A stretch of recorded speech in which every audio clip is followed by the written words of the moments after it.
আসসালামু আলাইকুম সম্মানিত ভিউয়ার্স, আমি এখন আছি পদ্মা সেতুর নিচে। এই দেখতে পারতেছেন খুব কাছে, যারা নাকি পদ্মা সেতুকে কাছ থেকে দেখতে চান। আর এতদিন আমি দেখাইছি আপনাদেরকে ওই সেই চর থেকে, ওইটা ভাগ্যকুল চর, ওই যে দেখতে পারতেছেন, ওইটা হলো ভাগ্যকুল চর, ওই যে দেখতে পারতেছেন, ঠিক আছে। ওই চর থেকে আমি আপনাদেরকে এতদিন এই ব্রিজটা দেখাইছি, এই যে এই ব্রিজটা দেখাইছি, ঠিক আছে। এতদিন আমি এই ব্রিজটা আপনাদেরকে দেখাইছি। এই হলো পদ্মা সেতু ব্রিজ, ঠিক আছে। ওই একটা লাল দেখা যেতেছে, ওইটা হলো আপনার রেস্ট্রিক্ট এরিয়া। ওই পর্যন্ত হইলো সাধারণ জনগণের, সিভিলিয়ানদের শেষ সীমানা, ঠিক আছে। আর এখানে বিভিন্ন রকমের এই নৌকা দেখতে পারতেছেন, এরা মাছ শিকার করে এই বিভিন্ন চরচঞ্চলে যাইয়া বিভিন্ন রকমের জাল দিয়ে এরকম মাছ তারা ধরে। আর এই সামনেই এই আপনি দেখতে পাচ্ছেন, এই যে এইখানে এইটা এই আড়ত এখানে না, হ্যাঁ, এইখানে মাওয়া আড়ত, মাছের আড়ত। আর আমরা আছি একেবারে পদ্মা সেতুর নিচে। আমরা এখন কিছু কথা বলবো। এখানে পল্লব আছে, দুর্জয় আছে, তাদের সাথে কথা বলবো। হ্যাঁ পল্লব, শোনো, আচ্ছা তোমার নামটা বলো, পরিচয়টা বলো এখানকার।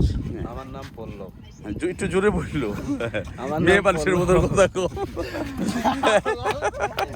দেখো মেয়েরা এলো লজ্জাপতি হয়, তুমি লজ্জাপতি। আচ্ছা ঠিক আছে, বলো, দাঁড়াও একটু দাঁড়ায় কথা বলো। আচ্ছা কি নাম তোমার? আমার নাম পল্লব। হ্যাঁ, কি করো এখানে? এখানে বসে আছি নদীর পাড়ে। বাসা কোথায় তোমার? বাসা দিনাজপুর। দিনাজপুর। আর এখানে কি করো? এই ঘুরতে আইছি শ্বশুর বাড়ি। ও, তোমার শ্বশুরবাড়ি এইখানেই? হ্যাঁ, শ্বশুরবাড়ি এই বিক্রমপুরী, মুন্সিগঞ্জি। আচ্ছা, তুমি কি করো এখানে, কি করতা? মানে পরিচয় হলো কিভাবে এখানে বিয়ে শাদী করলা যে? এখানে আত্মীয় আছে, আত্মীয়র মাধ্যমে এখানে আসছো। এই তাই এখানে যে ঘুরতে আসছো, কিরকম মনে হয় তোমার? কিরকম লাগতেছে? ভালো লাগতেছে, ভালো লাগতেছে। তোমরা এটা কখনো গেছো ওই পদ্মা ব্রিজে উঠছো কখনো? না এখনো উঠো নাই পদ্মা ব্রিজে? আচ্ছা, তো যাই হোক পল্লব, তোমাকে ধন্যবাদ। আচ্ছা বসো। তোমার পুরা নামটা কি? আমার পুরো নামটা শ্রী পল্লব বৈশ্য। শ্রী পল্লব বৈশ্য। আচ্ছা, তো যাই হোক ধন্যবাদ। তো আমরা দেখতে পারতেছেন আপনারা যে আমরা এই ব্রিজের নিচে আছি এখন বর্তমানে। আর এই যে সুন্দর পরিবেশ, এখানে সুন্দর একটা পরিবেশের মাধ্যমে দেখতে পারতেছেন যে এই শান বাঁধানো, এরকম ব্লক বলা হয়, এগুলি ব্লক দিয়ে এরকম নদী শাসন, অর্থাৎ এই পার যেন ভেঙে না যায় বা স্রোতের যেন ক্ষতিগ্রস্ত না হয়। একবার হয়েছিল, যথেষ্ট ক্ষতিগ্রস্ত হয়েছিল এক সময়।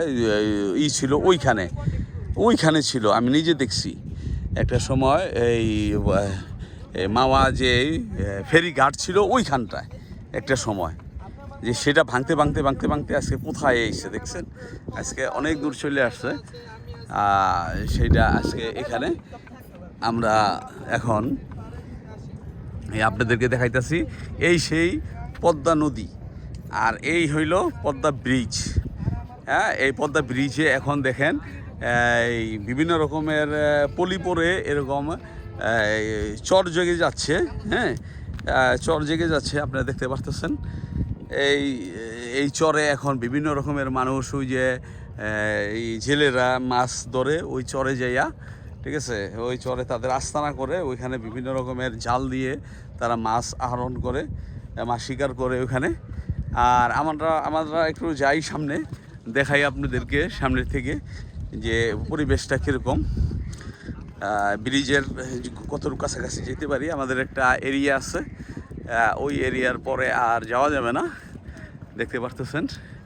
আর ওই পাশেটা হলো শরীয়তপুর, এই পাশ দিয়া।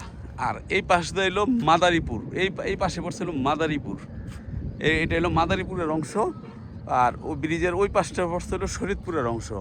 আর এই পাশটা হলো মুন্সিগঞ্জের অংশ, মুন্সিগঞ্জ জেলা, মাওয়া, শ্রীনগর থানা। সম্ভবত এটা শ্রীনগরের ভিতরে পড়ছে, আমি জানি না সঠিক। যাই হোক, এখানে একটা থানাও আছে, আলাদা থানা মানে ইসে মুন্সিগঞ্জের ব্রিজ সংলগ্ন একটা থানা আছে। আর ওই পাশেও একটা ব্রিজ সংলগ্ন একটা থানা হইছে, দুই পাশে দুইটা থানা হইছে। ব্রিজ উপলক্ষণীয় থানা হয়েছে দুইটা। এই আপনারা দেখতে পাচ্ছেন আমরা যাচ্ছি ব্রিজের কতদূর কাছাকাছি যাওয়া যায় আপনাদেরকে দেখাই। ওই নিচের যে অংশটা দেখতে পারতেছেন, নিচের অংশটা হইলো ট্রেনের। যদি আপনাদের ভাগ্য ভালো থাকে আর কি, আমার এই ভিডিওটা করতে করতে যদি একটা ট্রেন আসে আর কি, হ্যাঁ, তাইলে আপনাদেরকে দেখানো যাবে এটা। এই দেখতে পারতেছেন, এটা হইলো ওই যে বিভিন্ন রকমের যানবাহন ব্রিজের উপর দিয়ে চলাফেরা করতেছে, আপনারা দেখতে পারতেছেন। দুই পাশের থেকেই গাড়ি যাচ্ছে আসতেছে। আর নিচের যেই স্টিলের পল্টুন, নিচের অংশটা দিয়ে ট্রেন যাতায়াত করে। এখন ট্রেন নাই দেখতে পারতেছি, কিন্তু বিভিন্ন রকমের যানবাহন আসতেছে। আমি একটা জিনিস বুঝি না, ট্রেনের যে রাস্তাটা দিয়া এইখান দিয়া হাজার হাজার গাড়ি চলাফেরা করতে পারতো, কিন্তু ট্রেন লাগাতার যদি না আসে তাহলে এত টাকা ব্যয় করে কোনো লাভ নাই। অনেক কিছুই তৈরি হয়েছে, তারপরে আবার সেগুলি বিলুপ্তিও হয়েছে। আল্লাহ পাক অনেক মাখলুক জীবজন্তুর সৃষ্টি করছেন, আবার সেগুলি অনেক কিছু বিলুপ্তি হয়ে গেছে।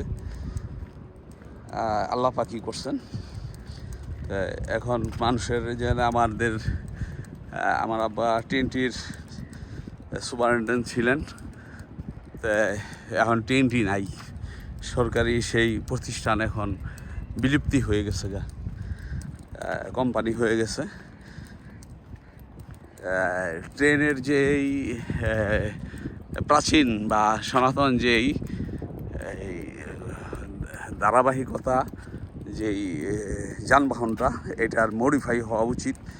তবে বিভিন্ন সরকারি আমাদেরকে আশ্বাস দিছে, আমাদেরকে বিভিন্ন রকমের বলছে যে কী করবে, দ্রুতগতিতে আনবে, বুলেট ট্রেন আনবে, কিন্তু আনবে কিন্তু সেটা কার্যক্রম এখনও শুরু হয়েছে কিনা আমি জানি না। তো যাই হোক, আমাদের রেস্ট্রিক্ট এরিয়ার কাছাকাছি আমরা চলে আসছি। এই যে দেখা যায় এটা আমাদের সীমানা, এ পর্যন্তই আমাদেরকে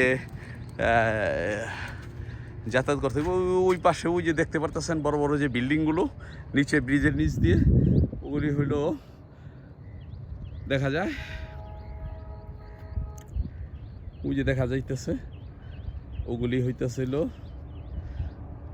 ওই পাশে শরীয়তপুরের সাইডে আর্মিদের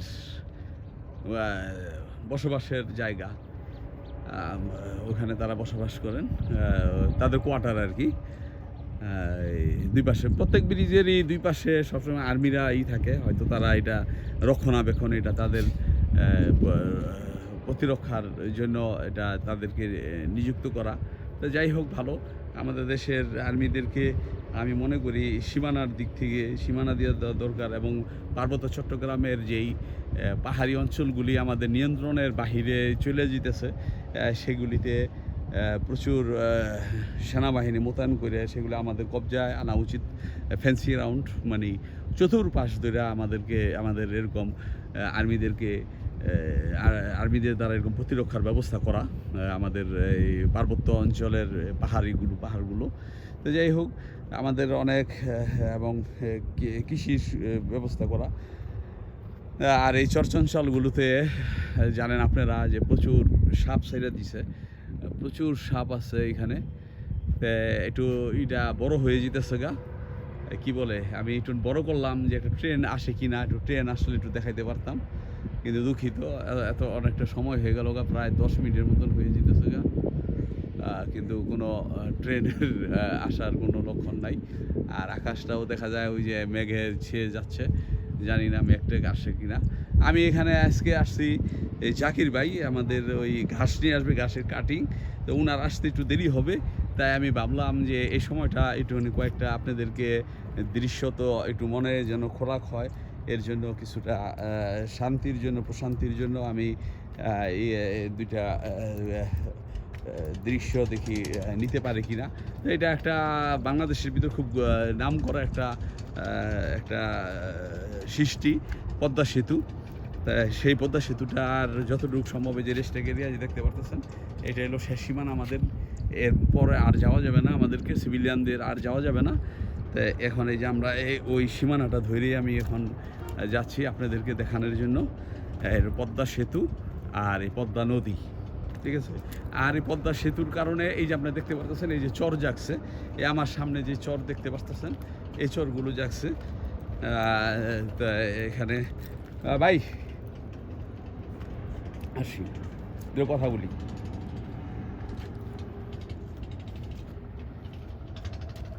আসসালামু আলাইকুম ভাই। ওয়ালাইকুম সালাম। কোথায় বাসা ভাই? মুন্সিগঞ্জ। মুন্সিগঞ্জ কোথায়? টঙ্গিবাড়ি থানা, বালিগাঁও। বালিগাঁওয়ে ঘুরতে আসছেন এখানে? হ্যাঁ ও আচ্ছা, ঠিক আছে, আসেন দেখি আমরা এটা নিয়ে কথা বলি আপনার সাথে আর ঘুরি দেখি। এগুলা কি দাদা লাইভ টেলিকাস্ট? হ্যাঁ, লাইভ না, আমরা এটা ছাড়বো। তো যাই হোক, একটু ওনাদের নিলে ভালোই তো না? নিবেন তো, ডাকেন। না ওনার মানে আউট যারা আছে হ্যাঁ, বললাম এমনি যারা পর্যটক আছে ওনাদের একটু আমি তো দেখাই দিচ্ছি ফেসটা হইলে। তা দেখামু।